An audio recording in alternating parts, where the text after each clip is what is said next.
বেগুন গাছ।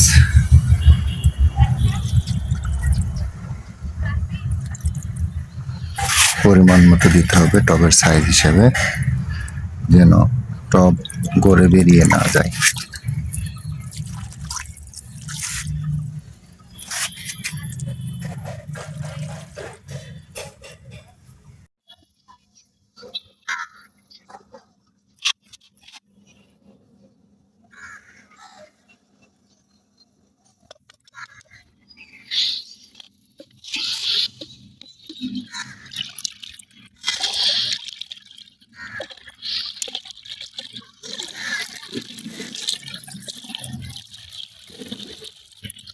সিনজেন্টা কোম্পানির,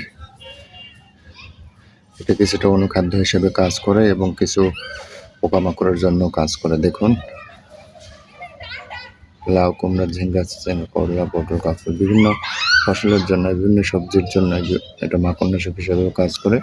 এটা আমি প্রত্যেকটা গাছে মরিচ গাছ, বেগুন গাছ এবং অন্যান্য যেসব গাছ আছে এসব গাছের গোড়াতে আমি পানিতে গুলিয়ে দেব। এটা হচ্ছে প্রতি লিটার পানিতে 2 গ্রাম হারে গুলিয়ে প্রত্যেকটা গাছের গোড়াতে প্রয়োগ করব।